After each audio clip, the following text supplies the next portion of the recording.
हाय। सो ACL tyre की इस series में हमने लास्ट रील में बात करी थी कि एसीएल होता क्या है, उसका टायर कैसे होता है, किन लोगों में होता है और क्यों होता है।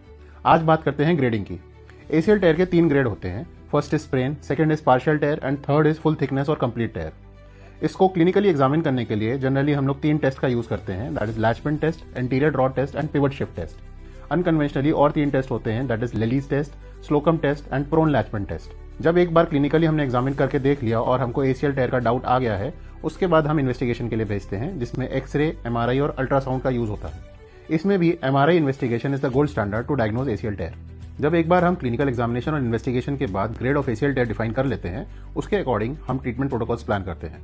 ग्रेड 1 और ग्रेड 2 एसीएल इंजरीज में कंजर्वेटिव मैनेजमेंट रहता है और ग्रेड 3 में एसीएल में सर्जरी करने की जरूरत होती है।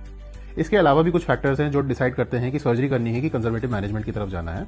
ये सारे फैक्टर्स हैं age of the patient, weight of the patient, demands of the patient, activity level of the patient, patient को कोई और कोमॉर्बिडिटी या कोई डिसीज, अंडरलाइंग डिसीजेज हैं कि नहीं है, या फिर पेशेंट एक प्रोफेशनल एथलीट है या नहीं है।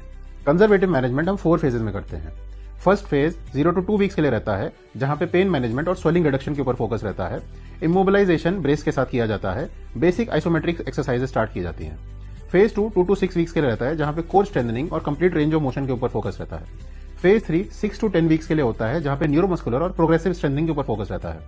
फेज 4 10 वीक्स एंड बियॉन्ड रहता है, जहां पे कंप्लीट रिहेबिलिटेशन के ऊपर ध्यान देते हैं, so that the patient can return to their normal activities. ये कंजर्वेटिव मैनेजमेंट के protocols person to person customize करके बनाए जाते हैं, depending upon the patient's age, gender, weight, type of injury and demands. इसलिए इन्हें हमेशा एक ऑर्थोपेडिक सर्जन और स्पोर्ट्स इंजरी स्पेशलिस्ट की गाइडेंस में ही करना चाहिए। ग्रेड 3 एसीएल इंजरी को सर्जिकली कैसे मैनेज किया जाता है, कौन सा ग्राफ्ट यूज होता है, ओपन किया जाता है या फिर आर्थ्रोस्कोपिक मेथड से किया जाता है, ये मैं अगली रील में जरूर बताऊंगा। इस रील से रिलेटेड आपके कोई भी क्वेश्चन है तो मुझे डीएम या कमेंट्स में आप पूछ सकते हो।